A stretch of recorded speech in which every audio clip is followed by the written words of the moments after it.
Vamos lá, começar pelos sintomas desse transtorno ridículo de ruim. Aí tem a questão das crises de raiva, tipo, qualquer coisinha a pessoa, tipo, por motivos bobos, sabe? A pessoa explode. Tipo, porque o chuveiro queimou, a pessoa faz é a famosa tempestade num copo d'água. Tipo, coisas pequenas geram uma grande explosão de raiva incontrolável e a pessoa às vezes tem mania de quebrar as coisas ou sabe, eu não sei explicar direito, mas é aquelas crises de raiva intensa, aquelas pessoas que surtam assim e fica cego de raiva.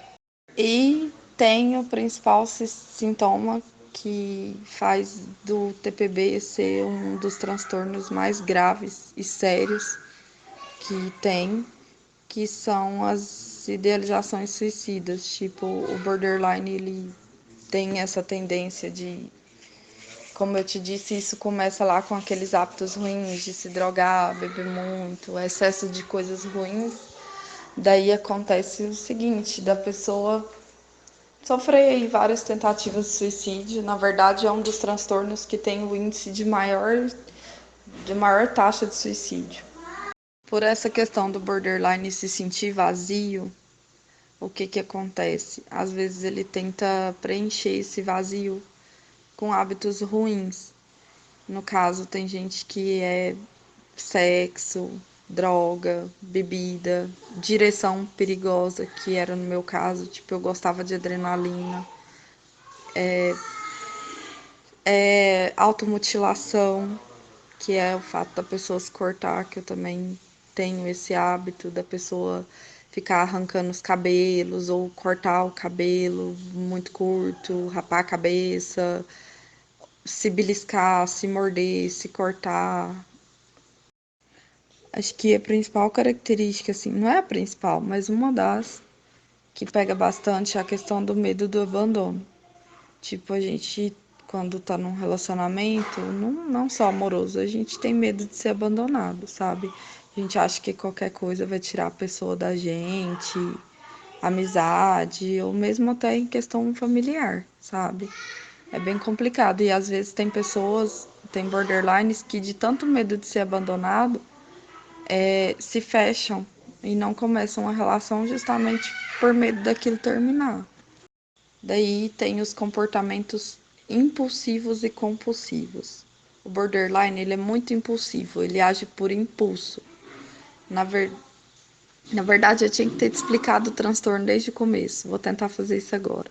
E tem a questão da autodepreciação, que é a questão da autoestima. O borderline, ele não se enxerga como ele realmente é. Tipo, a maioria dos borders, 99% tem problema com autoestima muito grande.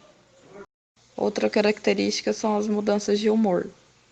É o que diferencia o bipolar do borderline. O bipolar, ele muda de humor, ele tem um período em específico e, por exemplo, ele passa meses bem e meses com depressão profunda. Já o borderline, ele tem mudança de humor constante. Por exemplo, num dia ele pode acordar bem, passa meia hora ele tá chorando, passa meia hora ele tá com raiva extrema, aí passa meia hora ele tá bem de novo. Então as mudanças de humor do borderline são constantes.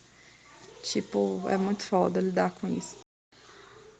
O borderline, ele é um transtorno TPB que a gente chama transtorno de personalidade borderline ou transtorno de personalidade limítrofe. O borderline, ele nada mais é que uma criança.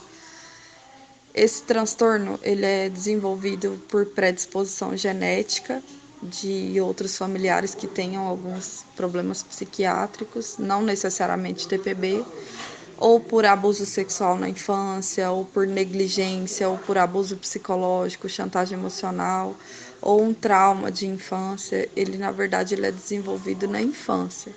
O borderline, ele não tem uma personalidade fixa. Ele muda conforme, tipo aquela expressão folha ao vento. O borderline, ele não tem uma identidade e ele tenta procurar isso nos outros. Entendeu? Por isso o medo do abandono, porque parece que sem outra pessoa você não é nada.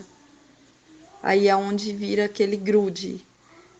Nossa, Jackson, peço desculpa pelo tanto de áudio, mas é porque você pediu pra te explicar, assim. E olha que eu só te expliquei um geralzão, como eu te disse, é um transtorno muito complexo. E leva anos pra, sabe, diagnosticar realmente, porque tem muita gente que confunde com bipolar. E são poucos os sintomas que são parecidos.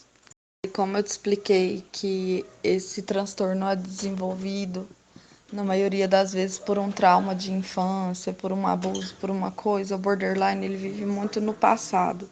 Ele vive, tipo, com medo de todo o mal que ele sofreu. Daí, às vezes, tem borderlines que são introvertidos, que são aqueles que carregam a dor sozinho, sofre calado, e tem os borderlines explosivos, que são aquelas pessoas mais agressivas.